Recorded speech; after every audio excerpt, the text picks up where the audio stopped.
ஓம் சாந்தி 30/3/2022 சாகார முரளி. இன்று சிவபகவான் கூறுகிறார், இனிமையான குழந்தைகளே, நீங்கள் தந்தையினுடையவர்களாகி இருப்பதே இந்த உலகத்தில் இருந்து இறப்பதற்காக. எனவே கடைசியில் தந்தையை தவிர வேறு யாருடைய நினைவும் வரக்கூடாது என்ற இந்த மனநிலையை உறுதியாக்குங்கள். கேள்வி: முழு உலகத்தில் இச்சமயம் அனைத்தையும் விட எந்த தீவிரமான தீ பிடித்திருக்கிறது? அதை அணைப்பதற்கான வழி என்ன சொல்லுங்கள்.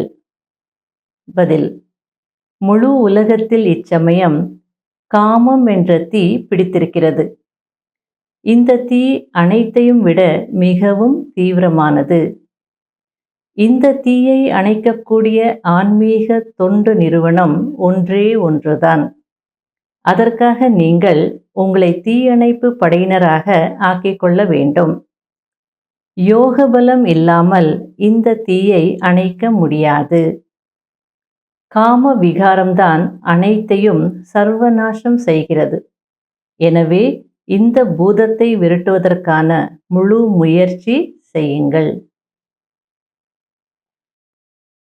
இந்த முரளிலே பாபா குழந்தைகளாகிய உங்களுடைய ஒவ்வொரு அடியிலும் பல கோடி மடங்கு வருமானம் இருக்குன்னு புரிய வைக்கிறார்.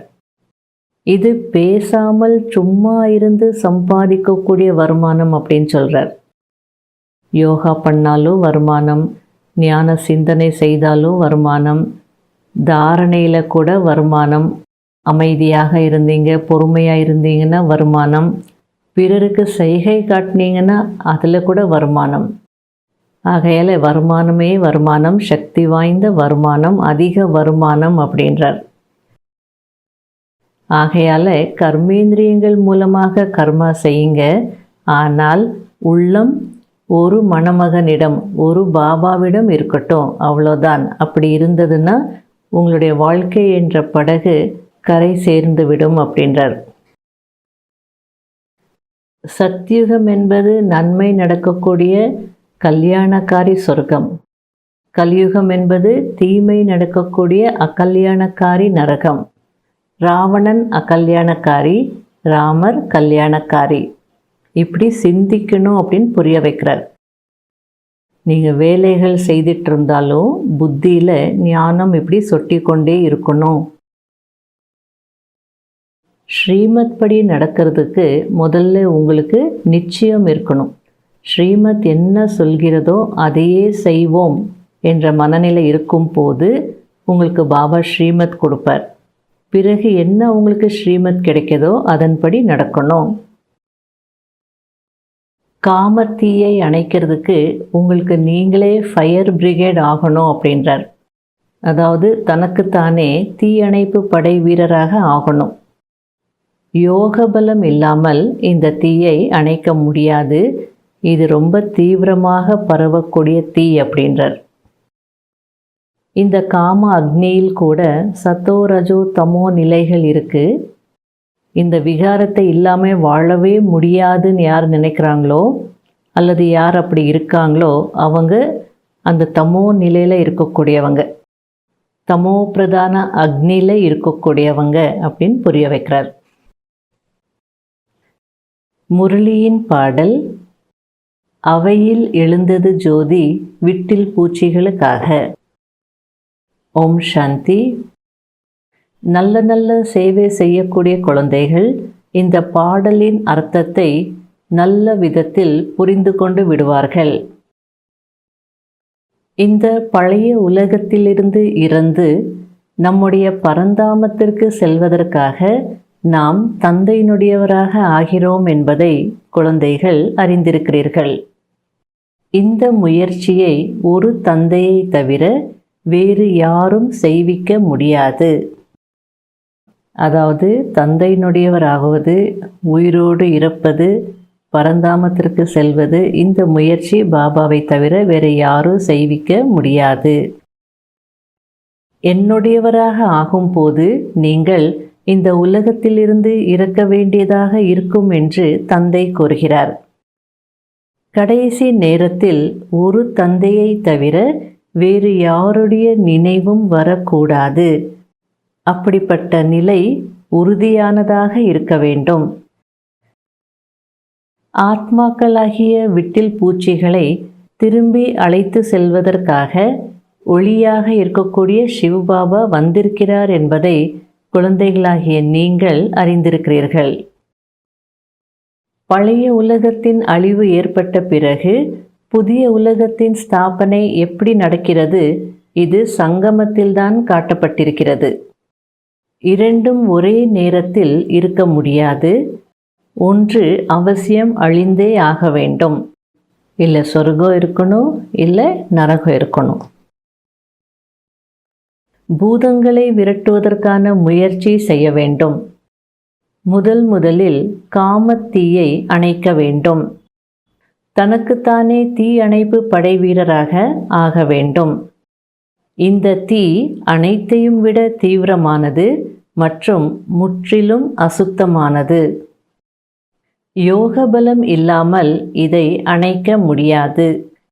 இந்த தீயை அணைக்கக்கூடிய ஆன்மீக தொண்டு நிறுவனம் இது ஒன்றே ஒன்றுதான். இந்த காம அக்னியில் கூட சத்தோ ரஜோ தமோ நிலைகள் இருக்கிறது. தமோ பிரதான அக்னி என்றால் அந்த விகாரம் இல்லாமல் இருக்கவே முடியாது. என்னை தூய்மை கடல் என்றும் கூறுகிறார்கள், பதித பாவனர் என்றும் என்னை தான் கூறுகிறார்கள். ஏனென்றால் நான் வந்து முழு பாரதத்தையும் தூய்மையாக்குகிறேன். ராஜாக்கள் அனைவரும் கூட பகவானை நினைவு செய்கிறார்கள். பகவானிடமிருந்து என்ன கிடைக்கும்? அவசியம் சொர்க்கத்தின் ஆஸ்தி கிடைக்க வேண்டும். முயற்சி அந்த அளவிற்கு செய்வதில்லை என்றால் பூதங்களின் தாக்குதல் இருக்கிறது. தேக அபிமானம் என்ற கடுமையான பூதம் இருக்கிறது. இப்பொழுது விளையாட்டு முடிவடைகிறது. நாம் 84 பிறவிகளின் பாகத்தை நடித்து முடித்துவிட்டோம். இப்பொழுது நான் இந்த பழைய ஆடையை விடுகிறேன் என்பது புத்தியில் இருக்க வேண்டும். யாருக்காவது புரிய வைப்பதற்கான எளிய உபாயத்தை கூட பாபா புரிய வைக்கிறார். பரம்பிதா பரமாத்மாவுடன் உங்களுக்கு என்ன சம்பந்தம் இருக்கிறது என்று மட்டும் கேட்க வேண்டும். அவர் அவசியம் முக்தி, ஜீவன் முக்தி கொடுப்பார். மனிதனுக்கு கொடுக்க முடியாது. பாபாவிடமிருந்து ஆஸ்தி அடைய வேண்டும் என்றால் வந்து கற்றுக்கொள்ள வேண்டியதாக இருக்கும். ஸ்ரீமத் என்ன கூறுகிறதோ அதையே செய்வோம். முதலில் இதில் நிச்சய புத்தி இருக்க வேண்டும். பிறகு ஸ்ரீமத் என்ன கிடைக்கிறதோ அதன்படி நடக்க வேண்டும். முதலில் தந்தையின் அறிமுகத்தை கொடுக்க வேண்டும். சத்யுகம் என்பது நன்மை நடக்கும் கல்யாணக்காரி சொர்க்கம். கலியுகம் என்பது தீமை நடக்கும் அக்கல்யாணக்காரி நரகம். ராவணன் அக்கல்யாணக்காரி ஆவான்.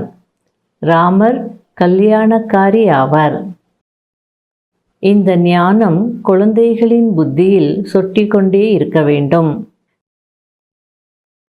நீங்கள் சாஸ்திரங்கள் படிக்கிறீர்களா என்று யாராவது கேட்டால், ஆம், அதை நாங்கள் அறிந்திருக்கிறோம். இந்த வேத சாஸ்திரங்களை எல்லாம் பல பிறவிகளாக படித்துக்கொண்டே வந்திருக்கிறோம். இப்பொழுது எதுவுமே படிக்காதீர்கள் என்று எங்களுக்கு பாபாவின் டைரக்ஷன் இருக்கிறது என்று சொல்லுங்கள்.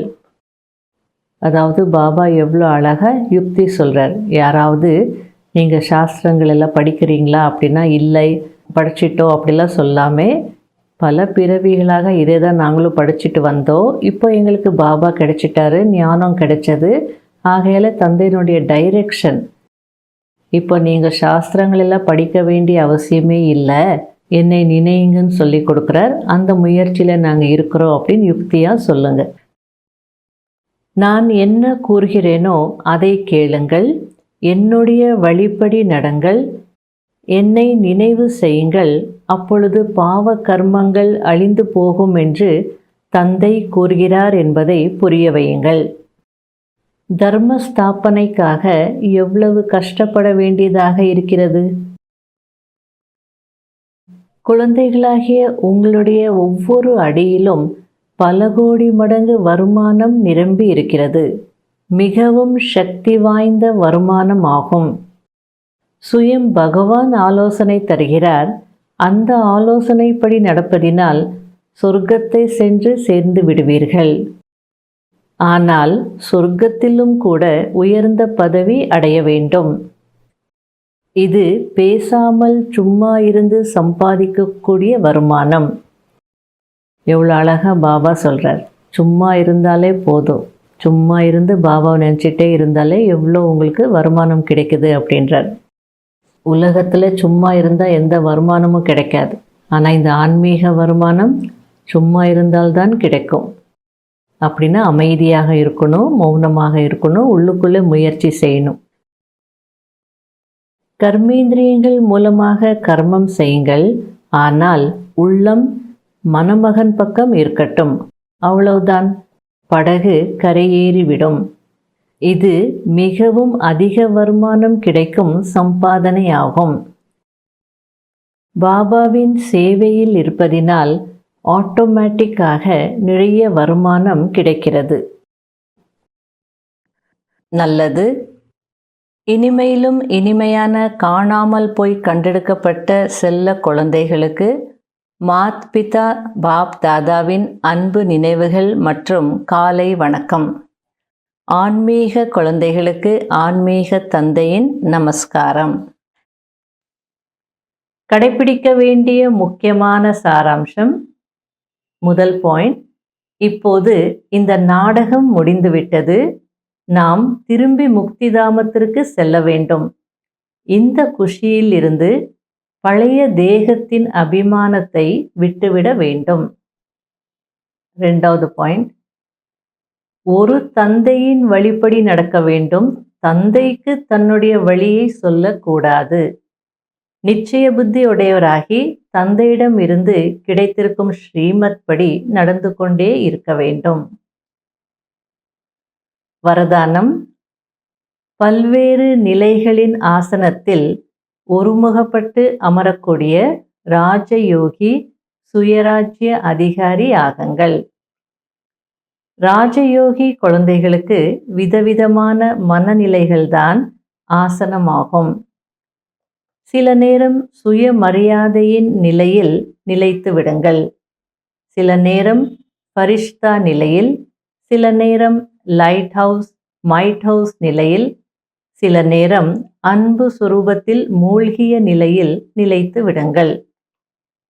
எப்படி அவர்கள் ஆசனத்தில் ஒருமுகப்பட்டு அமர்கிறார்களோ அதுபோல் நீங்களும் பலவித நிலைகளின் ஆசனத்தில் நிலைத்திருந்து பல்வேறு நிலைகளை அனுபவம் செய்யுங்கள். எப்போது வேண்டுமோ அப்போது மனம் புத்திக்கு கட்டளையிடுங்கள். மேலும் சங்கல்பம் செய்ததுமே அந்த நிலையில் நிலைத்து விடுங்கள். அப்போதுதான் ராஜயோகி சுயராஜ்ய அதிகாரி என்று சொல்ல முடியும். ஸ்லோகன். யாரை சங்கல்பத்திலும் கூட எந்த ஒரு தேகதாரியும் கவர்ந்திழுப்பதில்லையோ அவர்தான் நம்பிக்கைக்குரியவர் ஆவார். ஓம் சாந்தி.